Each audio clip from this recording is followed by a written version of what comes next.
I'm ready. Go ahead. All right, call the meeting to order. Stand for pledge of allegiance, please. Pledge allegiance to the flag of the United States of America and to the republic for which it stands, God, indivisible, with liberty and justice for all.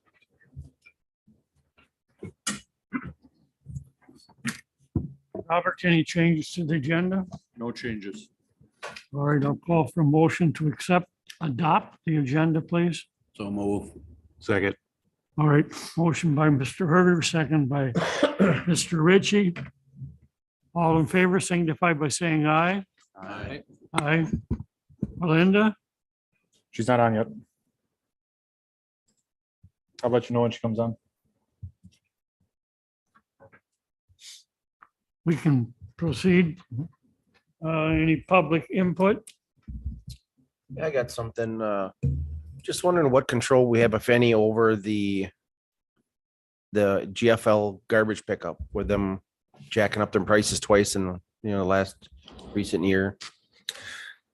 The city does not have a contract with any provider. So everybody's kind of, they're on their own for contracting whoever they want with privately. So it's a private service. So we've talked about that a couple meetings ago within the last year about if we wanted to go to a citywide contract. And I believe at that time, the board decided just leave it as is. But other than that, it's like someone trying to jack up gas prices and what say do we have in it? We don't have a contract, so there's nothing we can do. I guess my concern was just, at what point do we got to hold them accountable? I mean, they can just keep increasing and increasing. Do we try to solicit another company or? How many services are in the area? Do you know? I mean, besides Gratian, GFL. There's a few others. Herder. GFL bought Gratian's out. Oh, is it- Yep, they bought Gratian. when did that happen? Just recently or? Maybe within the last calendar year, I would think. Okay. I know it's a hard sled, ski slope there, but I mean, fuel prices right now are not at the highest they ever were, and then they just throw an extra $10 or 50 cents on there. And I get it, but at some point it'd be nice to be able to either hold them accountable or have a contract or That I think would be the only way that you could have some say to it is if you went to a citywide contract. I mean, people right now have the option of, shopping around and seeing if they can get a better deal from somewhere else. So if it's something you want to revisit in the future, that's, I would think maybe it's something we should maybe revisit and try to come up with some kind of plan just to get ahead of the game and not let them keep increasing and I agree with John. I like to see us talk to Harder, one of these other guys, just to see what kind of a deal they would give us. Because if you do it as an individual, I mean, these guys ain't gonna want to come into town and pick up your garbage for one person. So, but if we got, as a city, like we did with Gratian, I mean, Gratian come in here a couple of times to talk to us. Mhm. I would like to have at least talk to another one of these guys and see what kind of a deal they would give, and then put it open to the public, say, hey, this is what the city recommends doing. I don't know if we want to recommend. I mean, Or we can't, say we have an option. yeah. I would say the only way we would really get into it is if you always want to go to a city contract. I mean, for us to go out and try to recruit somebody without being a city contract, I think that gets kind of sticky with that scenario. If we want to go to a contract and then, set a set price for what the city would be, that'd be one thing. Otherwise, are we going to do that for gas stations and grocery stores and everything else under the sun? It gets kind of a little bit of a sticky situation. I know this is under public comment. We gotta limit how much we talk about it, but what I had some people constituents mention that raised concerns over those two back-to-back price increases, and what really helped me in talking with them was those other collectors will pick up for you. They do for businesses, and we've had a lot of competitive waste management people, at least my business, in the last year. And you do have a choice. And what I don't like about having one blanket contract is then every single property, it becomes part of your tax bill, like an ambulance subsidy. So those are all things to think about. But there are several waste management people, businesses out there that will collect. They're in town anyway, and there's a lot of competition in the business end, and the trucks nowadays can pick up. So you know, I guess to make people feel like they are heard, I just have, I have all those cards of those other places there, provide a photocopy of them and say, call and price around, Go to one particular service all the time. I agree. I was under the impression. Again, this isn't a public comment, so if you really want to get into it, we should put it on the agenda in the All right, future. and we'll, Yeah. let's, put it on the agenda for the next meeting. There you go. And Belinda did jump on, so she's with us right now. All right. We will move then to wastewater treatment plant updates. Okay, I'm covering for Ben today. Were there any questions on Ben's packet he provided that was in your packet? Any of his information? Just, I'll highlight the main thing, and that's what we're dealing with now with the primary clarifier, having issues with a bearing that sits down below the water level.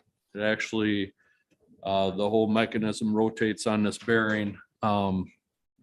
As he had in his notes, just like the rest of the plant, it's aging, and this bearing's 36 years old. It kind of shifted in its setting, so it's not able to take any grease right now, and that's where the squeaking's coming from. Crane Engineering was in, of course, with the holiday schedule and everything. They're not able to get us a quote yet. We expect it probably this week on what it would cost to replace that, because you're talking a big operation pulling probably in a crane to pull out that assembly in order to change that bearing and set it back in place. So once we get the actual cost, Ben had gone over a couple other alternatives with me as far as maybe being able to use it sparingly to try to get by. If it's that pricey, that maybe we can maybe get by until we do this upgrade eventually. So that's the main highlights of his note.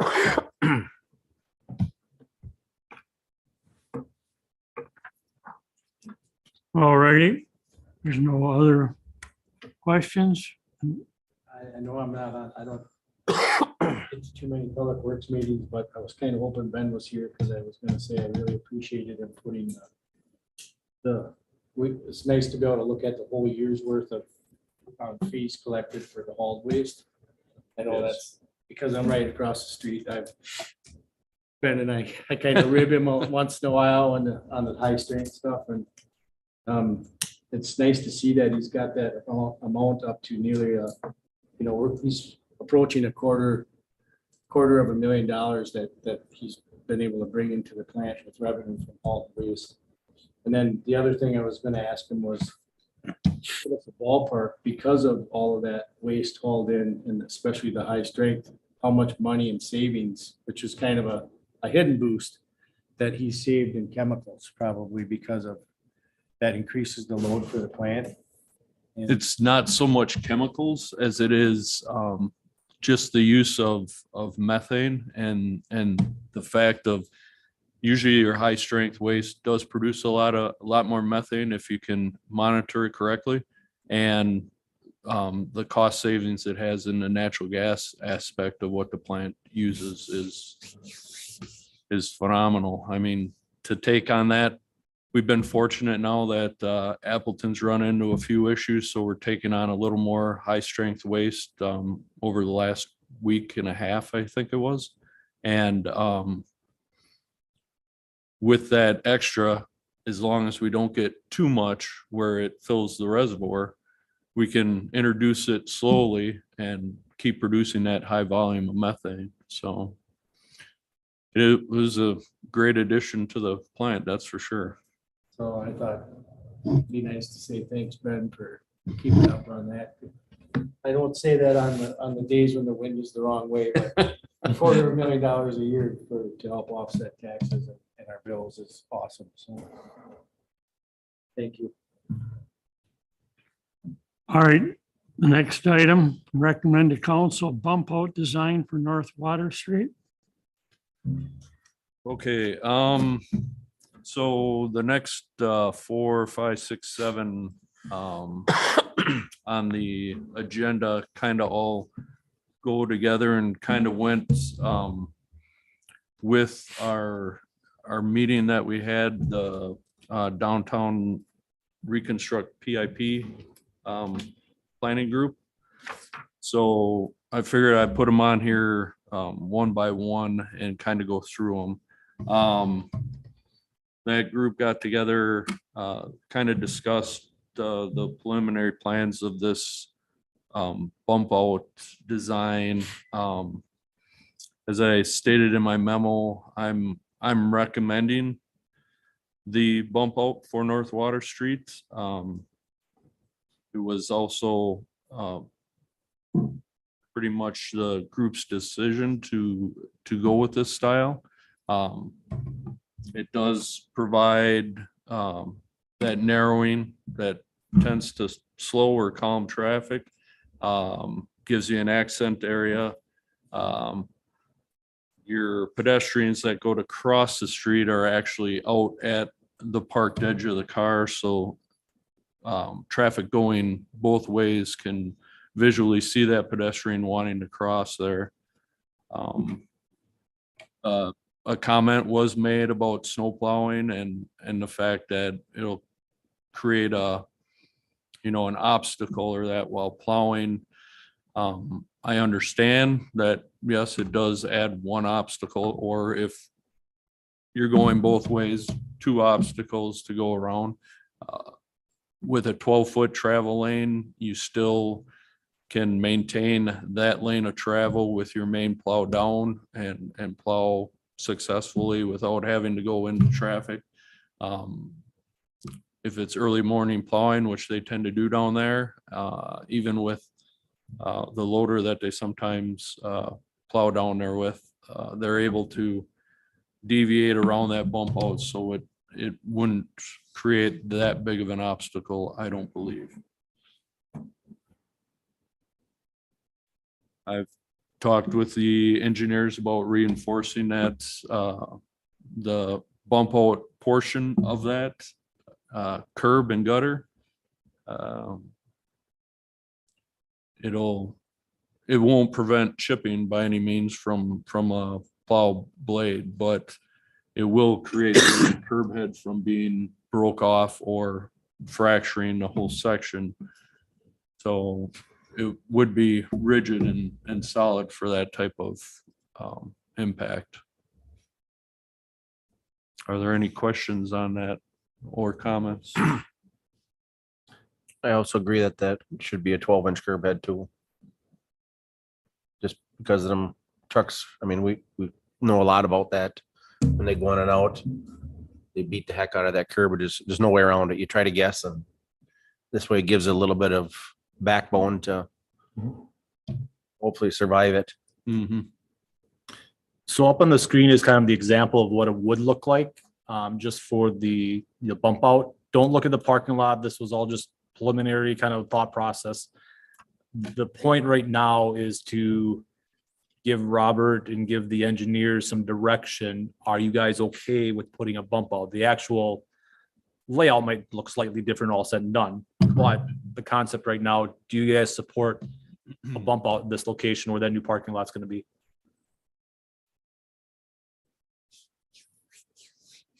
Well, we need a motion and second, take that to council, or Yep. And like all these are just kind of setting us up for, yes, we like this. Yes, we like this. Yes, like this, so that, the engineers can continue designing based on those kind of benchmarks or set points. but we need a vote to take it to council, am I correct? I got one more question.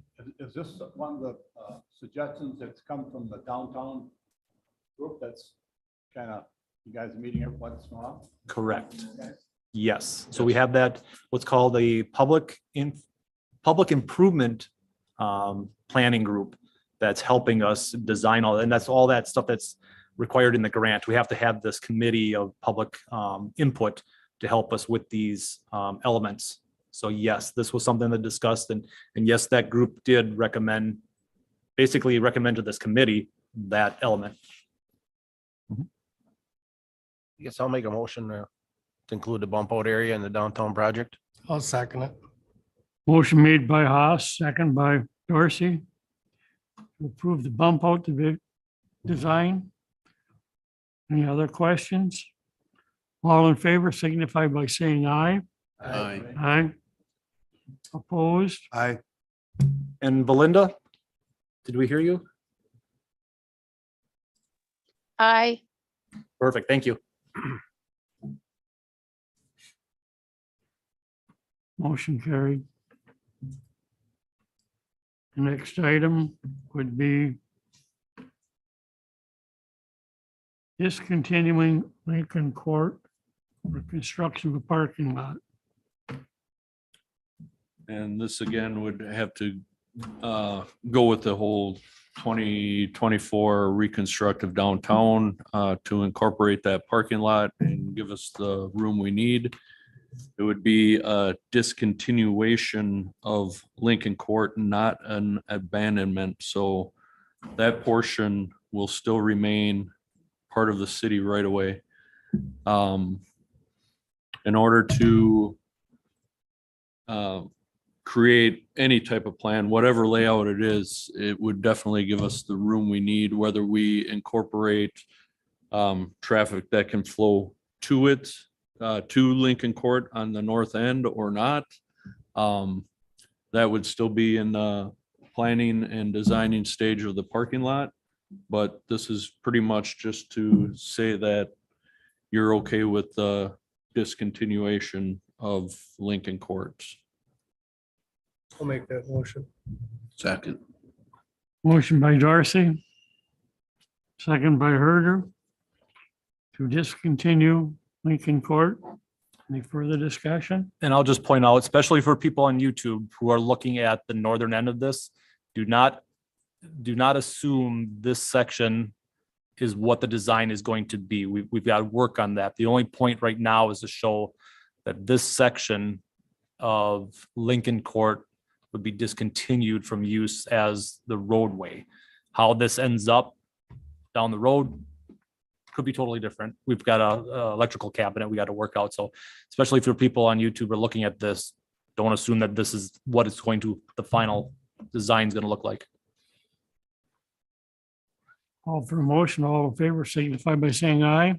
Aye. Aye. Aye. Opposed? Motion carried unanimous. The next item I see is the use of tree wells. I would guess you put this amounts as we're gonna plant some small trees. Yes, and they're actually contained in a well, like some of those pictures that were in my memo, kind of showing examples, so to speak, of different types of tree well designs. So it's my recommendation that we go with tree wells. Granted, there will not be, it's not like we're gonna clutter the downtown with trees. That'll all be part of the planning process. It's just pretty much to get your approval to use the tree wells versus any type of planner up above to try to maintain these trees. So according to your pictures, they're all gonna be like flush mount and not, up a couple feet, or is that still too early? Yeah, it's too early. It's just the well itself and the design of it to put the tree / if you want more vegetation in that area. What will this do to, as far as maintaining the snow and getting rid of the snow in there? We go down now with a brush broom, right, on a vehicle. Will this affect, make more work? I think with what they deal with now, and judging by the areas that we'll actually have to plant trees, I don't believe it would provide that big of an obstacle or that many of them that it would slow or take away from the process of snow removal. Versus if you're doing planter types where they're up bigger and you're not dealing with just strictly trees, but other types of shrubbery or bushes where you have to worry about going around these actual planter obstacles, I think that would be a lot more difficult to remove snow around things like There are a planters. couple of them, there are one of or two of them down there right now. They're flush, they're just like mesh around them or whatever, so there are a couple of them down there right now. And then it comes to what species you actually plant and how well they hold to the environment they have to deal with, the possibility of drought and stuff like that. And tree wells are designed where they have drainage aspects to them that are built in. As Ginger would ask her a few questions about it too, and just it's healthier for the tree itself to be in a well versus any other style or design you try to put down there. Where do the roots from these trees stay? Do they stay in wells? So, depending on what species you use, they would, you could purchase, and they're very expensive, a certain cell system that fully contains the root system. And they're made for sidewalks like this. Most of these, I'm not sure what kind of design they're going to use, and that's up to us and to discuss that further after this approval. But are designed to contain within the cell system. Because we're sticking all that money into Main Street. And if you plant a tree and the roots spread out, they're gonna push the sidewalks like this tree over here on the corner is already. Yeah, I mean, it's a That's pretty the big tree. round Tree for the, You gotta keep it so they stay in the wells. the engineering of these systems has just overcome what is down there right now. That's old systems. There's a new way to do it now that's much better and is done just for that reason. I'm sure there's tree species though that are. gonna Correct. spring Has a roots, and lot I think to it. the We tree have well would be the maples best down route to there go, that are the as long as you put size the of, proper tree in, right, you know. Yep. Even if it was a 10-year tree and we have to replant every 10 years, it's a good Arbor Day thing and keeping it fresh and clean and. correct.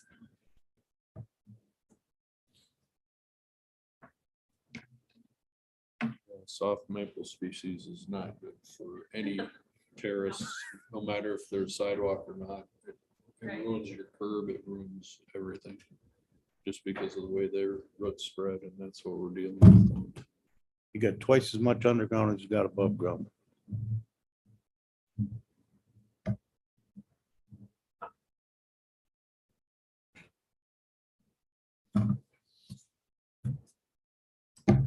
Any other comments for tree wells?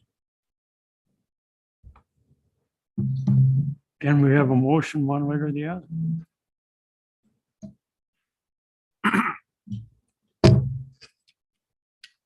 I'll make a motion to approve the tree wells. Second. Who's second, please? Haas, motion by Herder, second by Haas to approve the tree wells. All in favor, signify by saying aye. Aye. Aye. Opposed, Linda, can you say it again? Linda, Aye. Thank you. motion carried. Next item is colored concrete and lighting.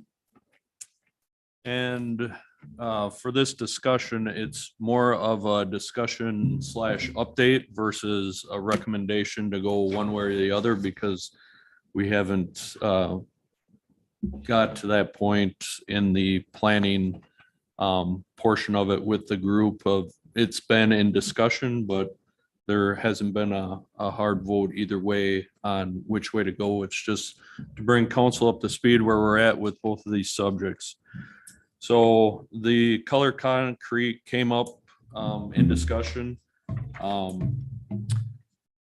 I myself am not a fan of going with any type of colored concrete in the roadway or road surface, identifying crosswalks or anything of that nature, anything to try to pattern out an intersection. Simply for the facts that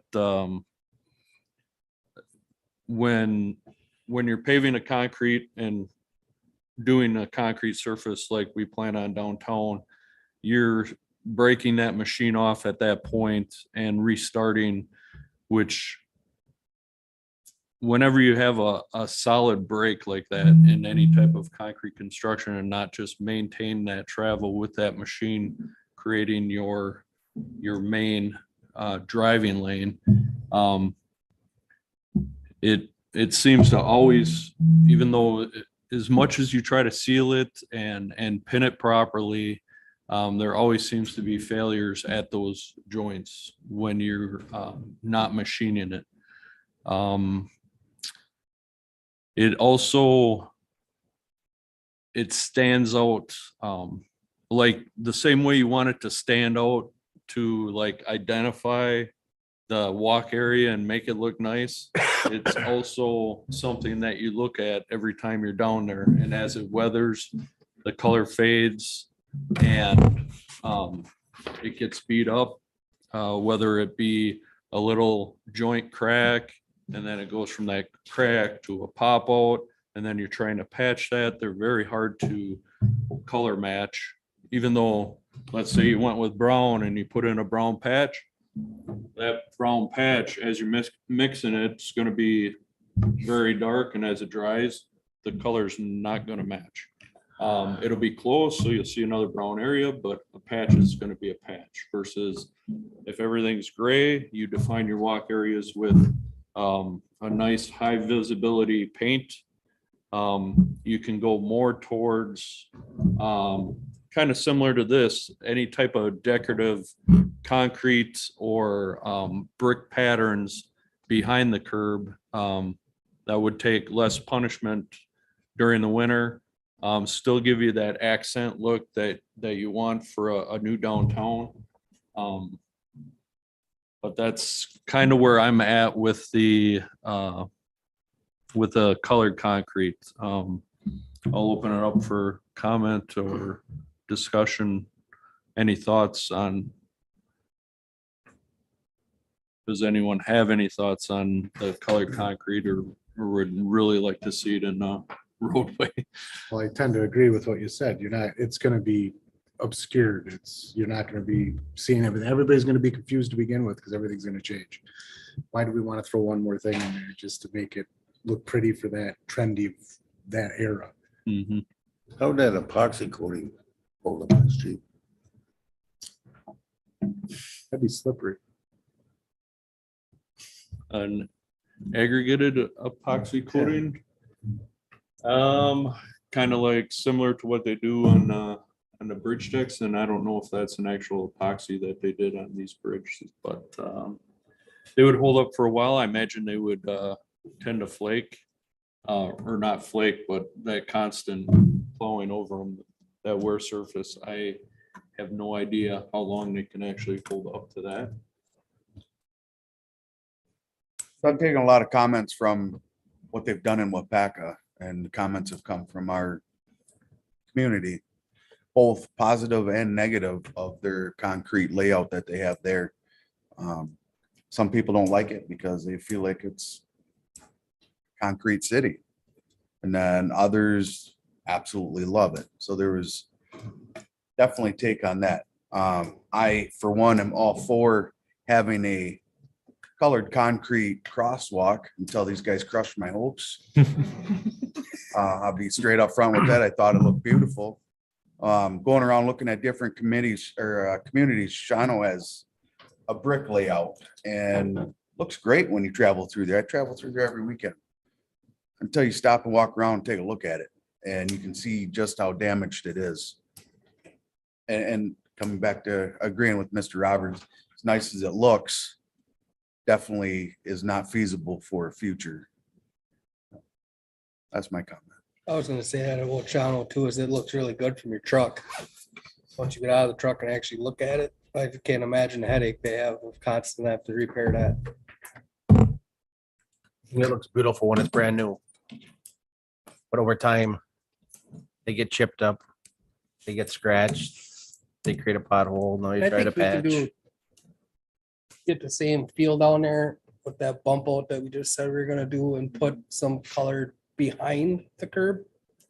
Where it says people traffic or trees, you know, instead of car traffic, snow plows and stuff like that. I think you can get the same look, but be more economic.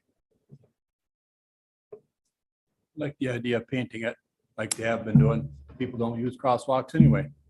They park their car down there, they don't walk down the corner and cross, they cross any place in the middle of the street. And I talked with Luke as well, on painting designs, you know, like they paint our shamrocks and stuff. Instead of putting colored concrete, if we wanted to paint I'm gonna throw it out there, a bulldog in the crosswalk area to highlight a crossing or something. That's a possibility. I mean, there's really no colored concrete, no patch or nothing. It's just painted every year. Stencil. I have a question on the lighting. Do they have any idea of what they want for lights? And seeing as I sit on utility meetings, it's gonna take them a year or better. Once they make up their mind to get lights.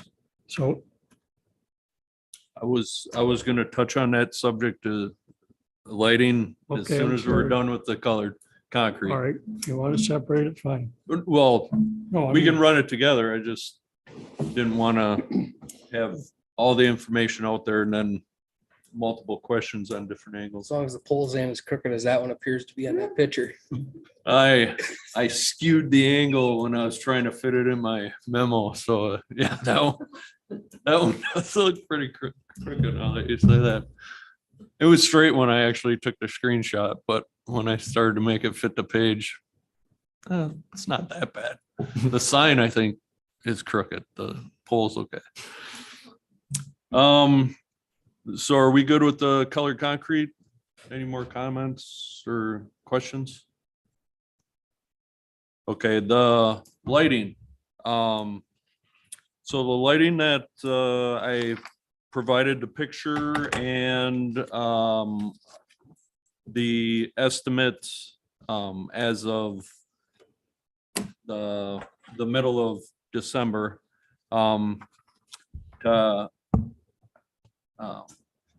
To answer your question,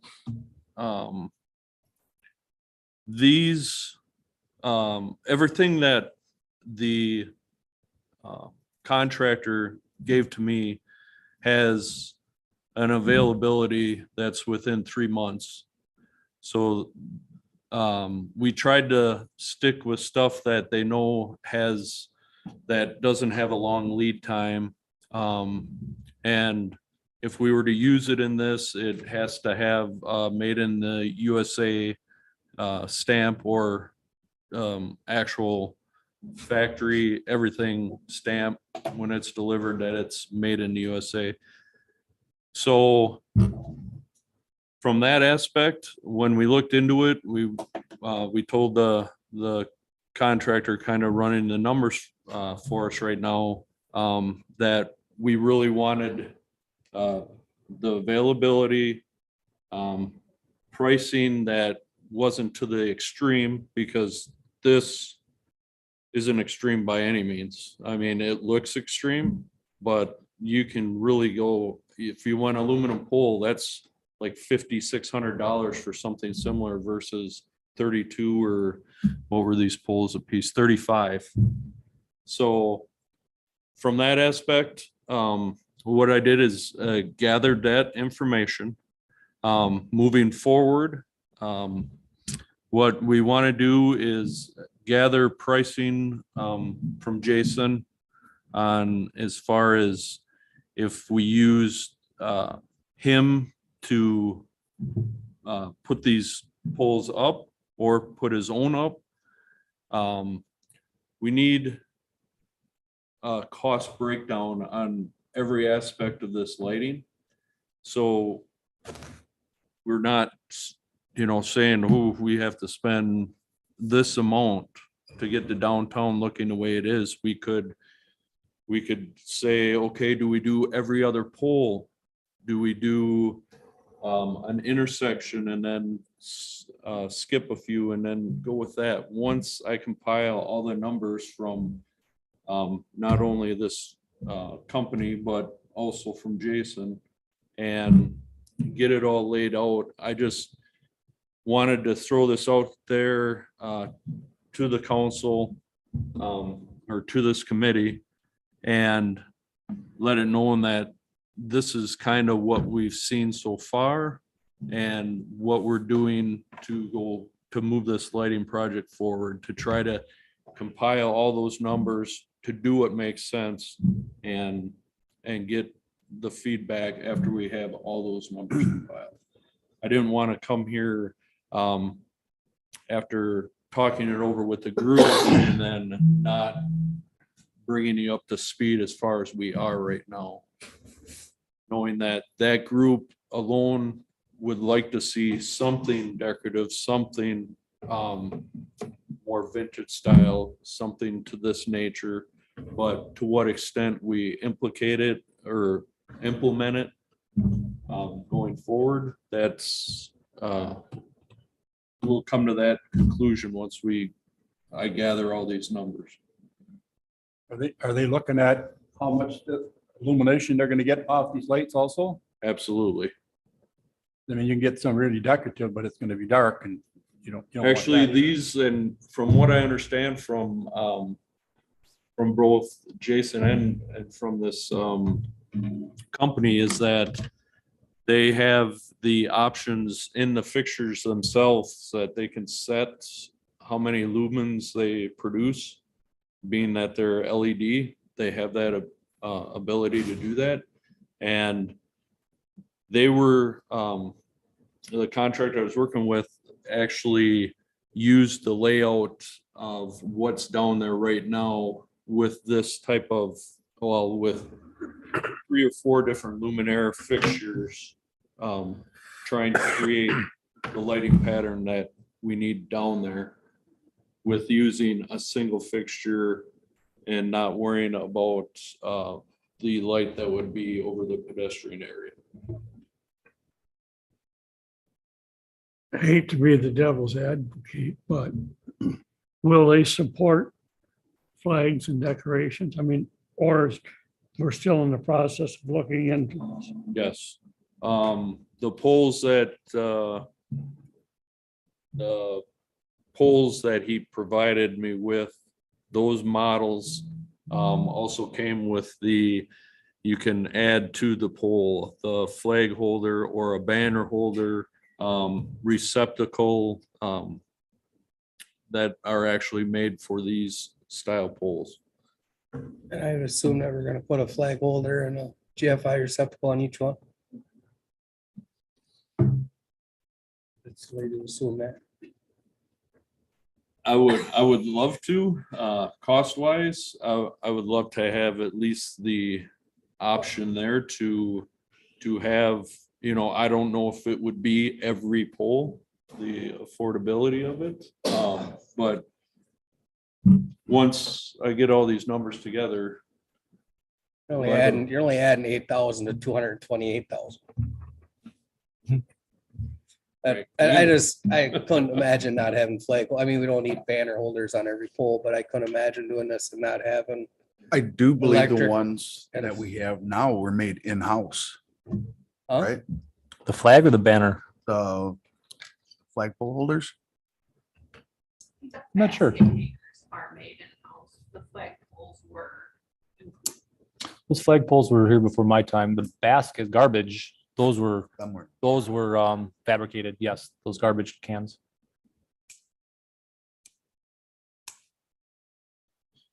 One of the other things that Robert's crunching the numbers on, you can see on here, and we've talked about round and round, whether we want to include the pedestrian light, in the downtown, they've got the main light and then the pedestrian light. Now, whether we want to include that pedestrian light, do you have that cost in front of you? What it would be for saving or adding? I do not, but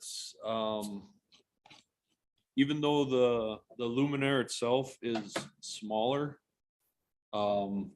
it comes at the same cost or very little less. So for like that luminaire, $1,950 a piece. The lighting fixture off to the other side would be like 1,800. There wasn't much difference, even though that fixture is smaller. So if you take, it'd probably be another $50,000 to do just the poles downtown, if you did every one with one of those. When you get into lighting, just the littlest things seem to add up so quickly with any of it. And we know we need 30 poles. that is what they had for the stretch from this side of Shawano Street to Pearl for the intersections as well. They did a photometric layout with these styles, and they determined, one of the concerns, like Bob was saying, if we go vintage or a decorative, do we got to double the poles just because the looms will be less? And they proved through their planning that we can have the same number. We don't have to add more because we're going to a different, a vintage or a decorative style lighting. As long as you stick with, they suggested 25-foot pole with that same arm. If you went to a straight post with a decorative fixture on it, then those can't cast the same amount of lighting as one of these that hang over, and you would need more of them. And just because the poles are shorter, they're not that much cheaper. And if you have that many more that you need, you're talking actually probably more in cost. I'm sorry I'm late to the party. I just was a question. If we did a standard pole that will, would the utilities cover the cost? Or do we still have to purchase the poles? I think those are some of the options that Robert's going to look into. If we just do a standard pole like they do around town, would that be just included in the cost? Possibly, and like the light, what they call it, the Cobra head, is that what they call it? That standard Cobra head. I mean, that's an option too, but then you're not going to have any type of decorative downtown light. It would just be a basic lighting that you would see everywhere else in town. And we need to determine yet, a portion of this is covered by the grant for a basic light. The cost difference for the decorative, the increase of that cost difference to get a decorative, that would be on us. So there is a portion of this light that would be potentially included in the grant. Now, if utilities did everything, then it's not grant eligible. We would have to bid it out. And the contractor would have to install it and purchase it to be grant eligible. So there's a couple of different, that's why Robert's there's a bunch of different scenarios we need to crunch numbers on and say, okay, what does it look like for, option A, option B, option C with this. With that bump out design possibility, is there a thought or a concern with doing some flashing lights for pedestrian crossing? That was brought up as well. We didn't take it. I don't remember offhand, but it was in the conversation, whether we go with it or not, or it would be brought back here to discuss and approve. We've talked about that before you were hired, months ago. And I don't quote me, but I think he had a cost for recouping some of that in the grant if we did some of the, the crosswalk lighting. I think I'd have to double check with that. So, but that was a discussion way at the beginning about trying to do something instead of the middle signage that gets hit every once in a while. So maybe put some of those flashing crosswalk type scenarios in that area. And I would rather see something flashing on the side versus something in the middle of the road that is pushing your plow truck towards the bump out and scraping it up even more. Yeah, I don't think with a 12-foot lane, that would be a real feasible option.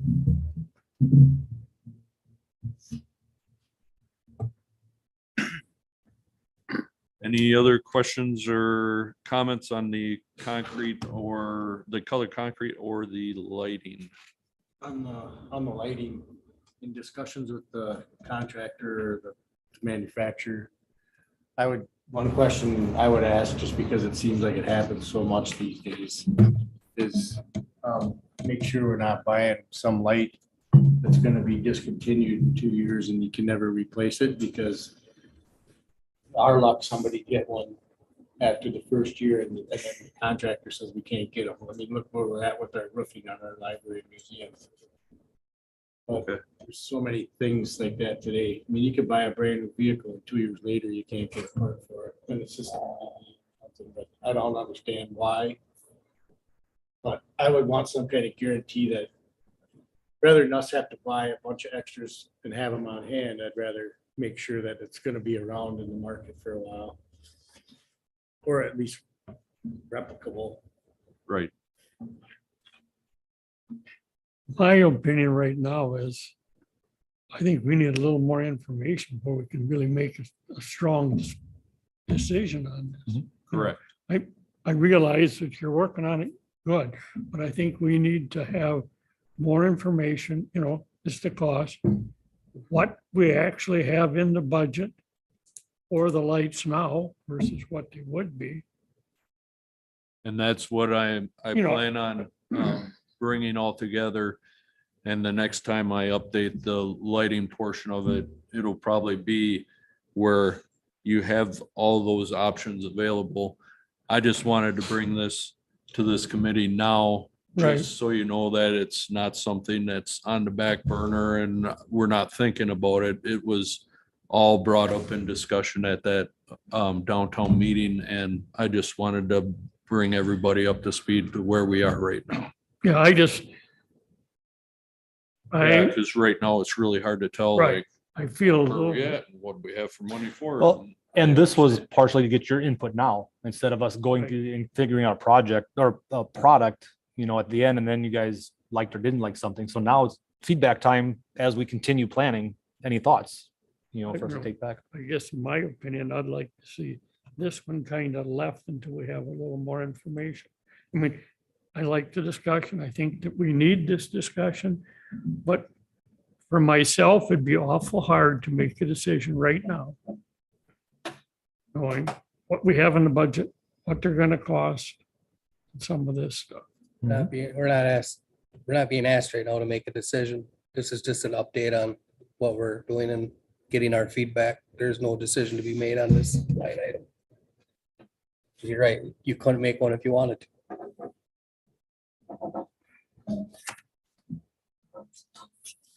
Okay, so now we would move to the next one, I believe. Recommend a preliminary assessment resolution for sanitary laterals along North Water State, Lincoln, and St. John's. All right, in your packet, there was the preliminary resolution document for assessment for the sanitary sewer laterals that are scheduled to be replaced in 2023. That being North Water Street, State Street, Lincoln Court, and St. John's Place. This resolution is the first step in the process of the assessment process for the sanitary work that we're slated for 23.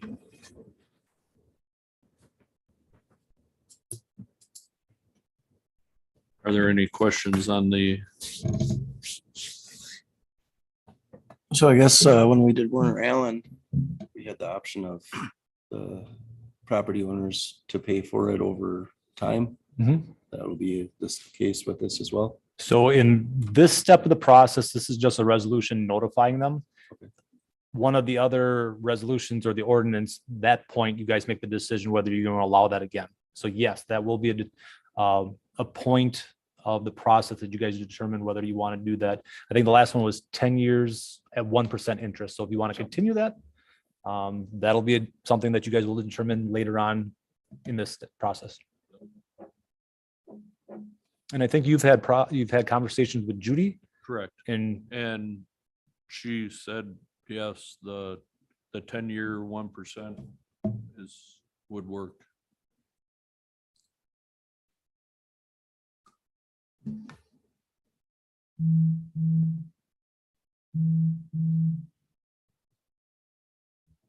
Now, is that, your laterals, does that run from the main to the building or from water shut off to the building?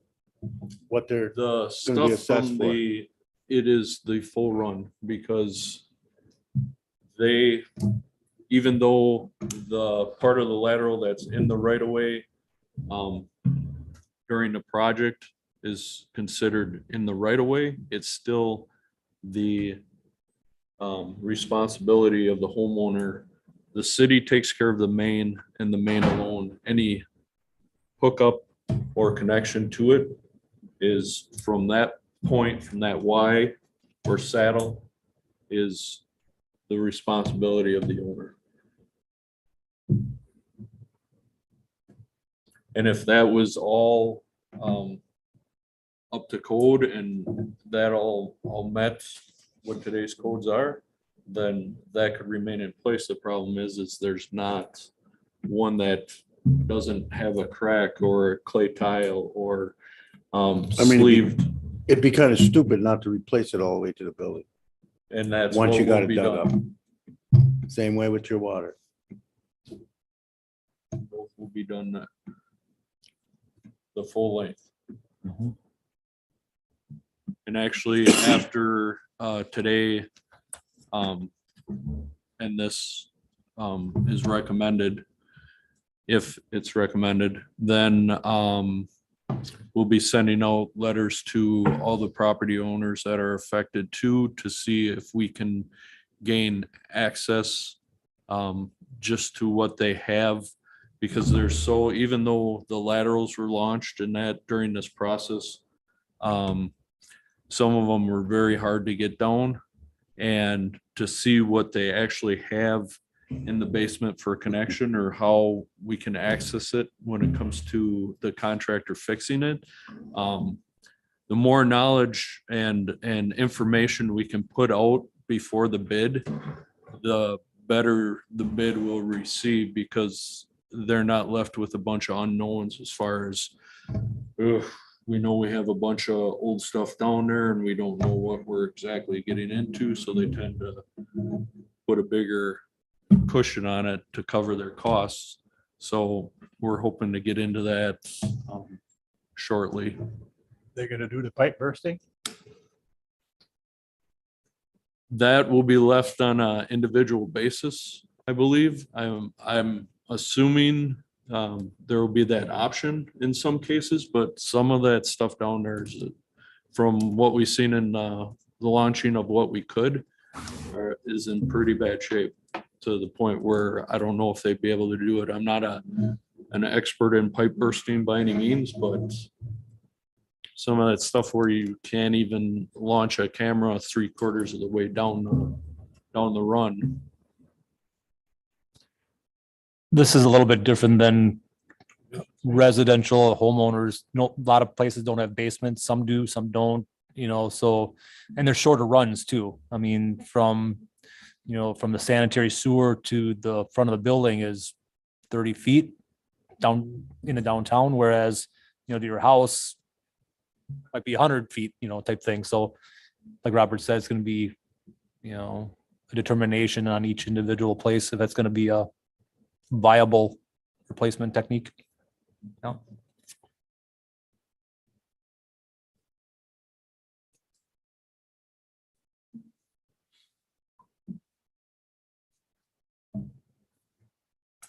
Make Motion to recommend to council preliminary assessment resolution for the sanitary laterals. I'll second it. Richie. Motion made by Dorsey, second by Richie. To recommend to council preliminary assessment resolution. Any further discussion? All in favor signify by saying aye. Aye. Aye. Aye. Abstain.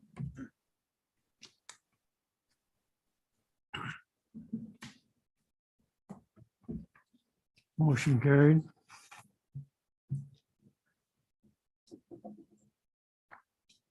The next thing I see, if I'm right, is recommend the council to award a contract for the fire department floor coating.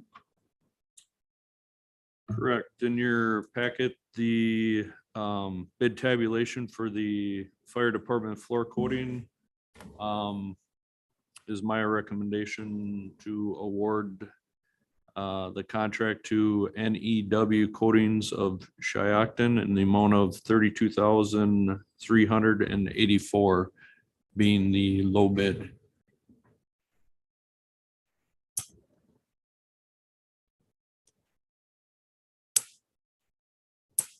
Call for a motion, please. I'll make that motion. Motion by Herder, Second. second by Haas.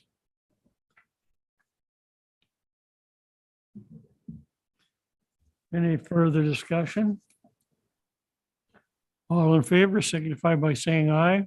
Aye. Aye. Opposed? Any abstentions? I abstain.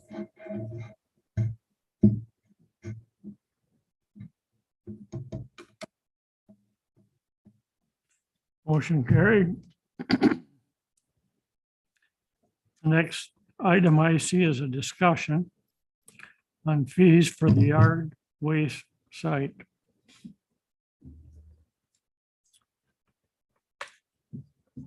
Okay, for the sake of time and everything tonight, I know this could lead into a larger discussion. What I'm looking for, first and foremost, is I want to look into a $5 yearly charge for a window sticker to gain access to the yard site. This would be an annual fee. There was some comment, well, what if I take my yard waste with a UTV? We could have an exterior sticker in place. If you wanted one for your truck, one for your UTV, it'd just be $1 fee to cover that extra sticker and the documentation of what it's going on.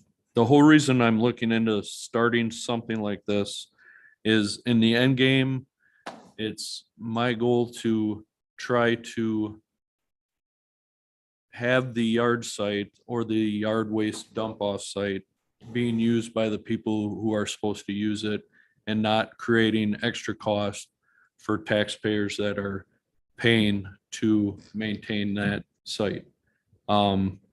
There's no perfect answer, no matter what community I talk to, and what they're doing to try to deal with their yard waste issues and getting rid of it and the stuff that comes in from not their area. This would just be the first step. Is there any perfect way to monitor it? No. Do we have ability to run a camera out there? Yes, we do. It would come at a cost, which I hope that some of this $5 can go towards that camera.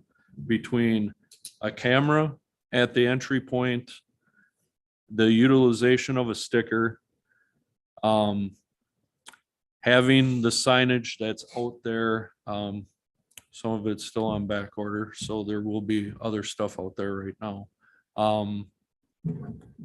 Through that method, it would be a start to even you don't know if somebody's coming from the north side of town and really don't know. They've done it for years. I always take my brush down. I thought it was open to everybody. Most people know, some people don't. It's to inform people that don't and to make people aware that no, they're not supposed to, that they're on camera. And when it's checked, there could be a penalty assigned to it. So I've had a discussion with Jim Kearns from Muckwa. He was not a big fan of it, but I just briefly touched on it with him during a phone conversation. It wasn't a sit down to go over all the highlighted points that I wanted to bring before him. I just wanted to get a feel from him, and I think we could talk our way through that. What I'm looking for tonight is just, do you as a committee and a group, if I pursue this, is this something that you're willing to support? If everybody's kind of in the mindset that it's really not worth our time, then I have plenty of other stuff I have to work on, so I would let it go. But if I have the support from the group, then I'll look into it more and have it more cut and dried and what I find out from Jim and Muckwa. My only concern would be enforcement. That would be my only concern, is how you're gonna enforce it. And I know this can be a long discussion, but that would be my only concern with any type. It's like the boat launch, same thing. Okay. Not opposed to it, but just the enforcement, I think I question. Get Charlie to watch it. I think when you look at the cost of the sticker in today's terms, because we have stickers made. My initial thought was, I think it's a good idea, because I think you're hit it on the head when our city taxpayers subsidize somebody that really shouldn't be putting things in there or not paying their fair share. Or some of us compost, unless we have a major storm now that we're not even hauling brush there. But my initial thought was administratively, I think we got to charge more than $5 because it's just going to be somebody's time doing all those stickers. Or you'd have to maybe consider making them available elsewhere besides City Hall. Just to make it easier for people to get them, even on Got the a deal weekend. down at the boat launch with the guy where we sell our boat launch. Yeah, well, I mean, somebody's gonna wanna take stuff there on a weekend and they're gonna be mad at the city because there's, well, they want me to get this stupid sticker and no, I can't.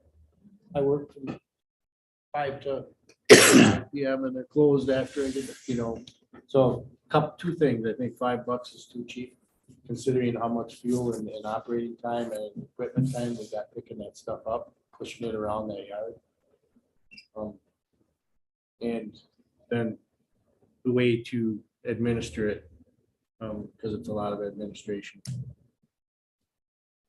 I think by having a fee and even signage that says, no commercial dumping or whatever, no contractors, which we decided on months ago, would deter a lot of it and save enough money to offset the cost of the sticker. I don't think charging more than $5, people are going to be upset about that.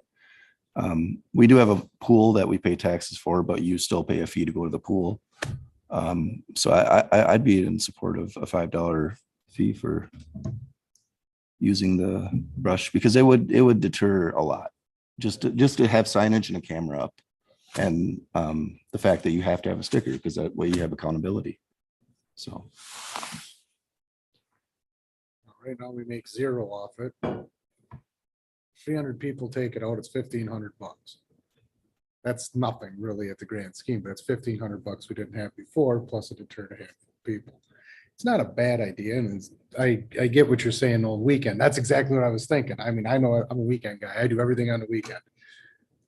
Well, I can't go dump. I'm gonna go dump anyway. I don't care. I'm sorry. I'll take the $5 hit. You're gonna give me a $40 fine for $5? Come on, that ain't gonna work. But that's, I mean, that's the way I look at it, you know? See Tim's point and Robert's point there, even if you keep it at $5, it still gives you that opportunity to have that contact with that person when they pick up their sticker and they can say, here's the rules of what you can and can't bring. and Yep. Here's the consequences if, whatever, if you get caught dumping this, or if you leave bags, or some people like to use it as a garbage dump. I like the concept. Thanks. I myself, I kind of agree with you. It's a starting point. Had to start somewhere. You have to do something. I mean, to administrate it, yeah, we could buy a camera that reads license plates. They're expensive, but it could be done. But you pay $5. I don't think most people are gonna complain over the $5. So I think the consensus is you got another thing on your plate. I get that too, and I'm glad, because that's one that I think really needs to be addressed. I would just like to make one comment, please. Yes, Absolutely. Piggybacking on the Weekend Warrior stuff. Would there be some kind of a forgiveness or a grace period? Say something happens and my tree breaks in my yard and I need to get it cleaned up over the weekend. I don't have a $5 sticker, but I want to take the stuff to the dump and get it taken care of because I have the people available to do it this weekend. Can I come in on Monday and not get fined? Can I dump on Sunday, pay for the sticker on Monday kind of thing? Is that going to be an option? That can actually absolutely be talked about and discussed. I don't see a problem with it, but I think during this whole process, it'll be just one of those things that we come to an agreement with and discuss at that point. But I would be all for that. Thank you.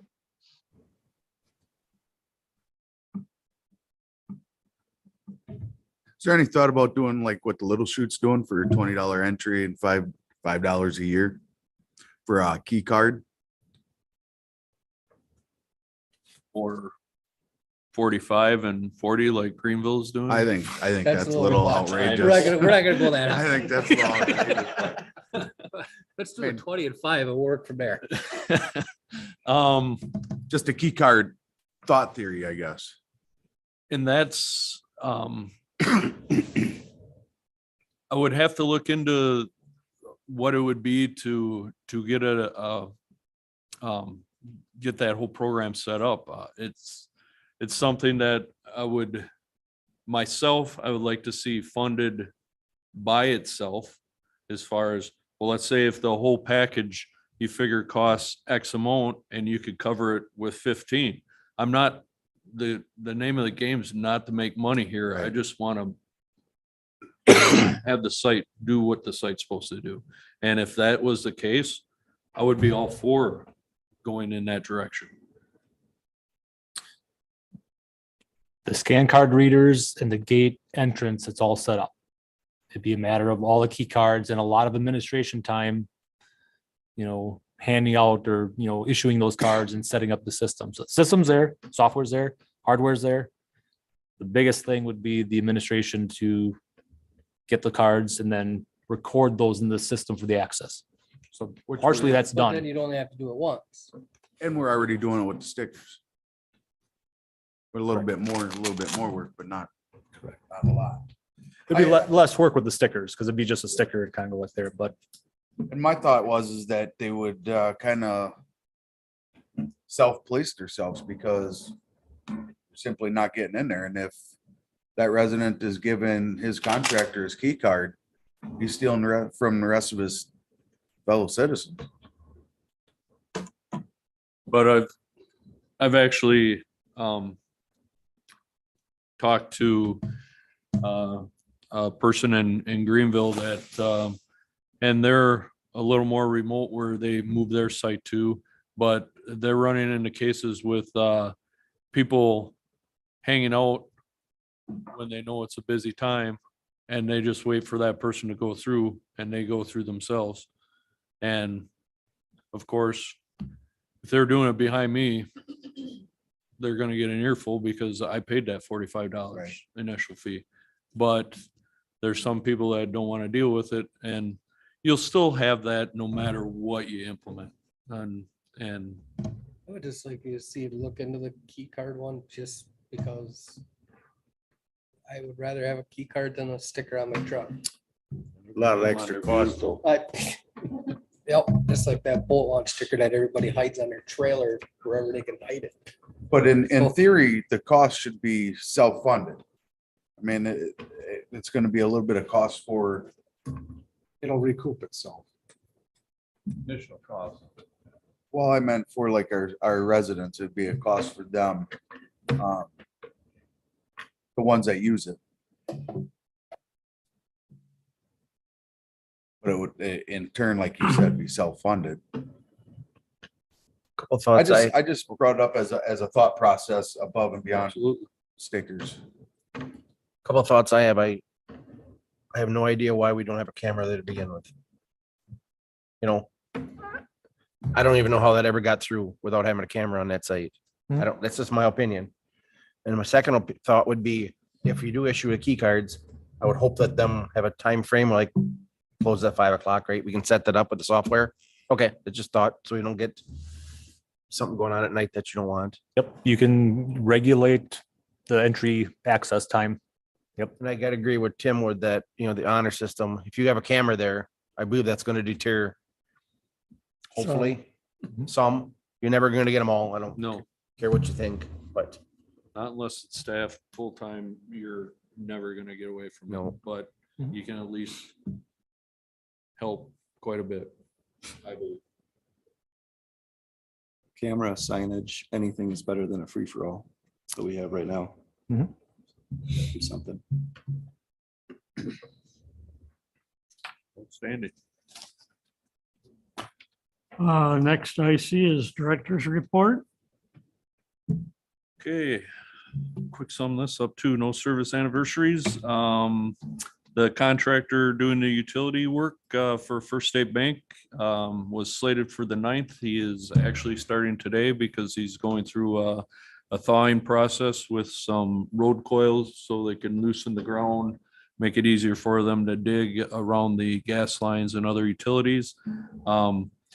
He gave me a time frame of 2 to 3 weeks. He liked to put it out there quite a ways, so if he runs into issues, he heard the groundwater was down at the 6-foot level when I talked to him today, so he's kind of worried about that, but he's hoping to be out of there 2 to 3 weeks for sure. And then part of the new plowing technique has been implemented. It still has a long way to go, but I like the way the crew has responded and are starting, we're focusing on rounding some corners off of the arterial streets, the collector streets, trying to prevent a lot of snow dragging across intersections. So it's going well for what we have to work with, and I'm really happy with the guys putting their best foot forward and trying this out. So Mr. Roberts, I'd like to compliment you on that implementation. Immediately, I've gotten a few reports of our citizens that have actually liked it. The residents are really taking notice of the new plowing technique, so in a positive manner. that's good to hear. It's really good to hear. Thank you. Other than that, that's all I have for the report. Thank you. Future agenda items, right now, in the future, we're gonna do more discussion on large item. disposal. Fee for using yard waste, we kind of hit on a little bit tonight. Probably, That large item disposal can probably piggyback with our open discussion I agree. with With the garbage garbage service. contract. all right. Anything else that somebody wants to add for future items? If not, I will call for a motion to adjourn. I'll make that motion. Richie, Second. motion by Richie, second by Mr. Herder to adjourn. All in favor signify by saying aye. Aye. All opposed? We are adjourned. Those on YouTube, we're going to be going into the Park and Rec Committee meeting. However, that is a different link. So we're going to close off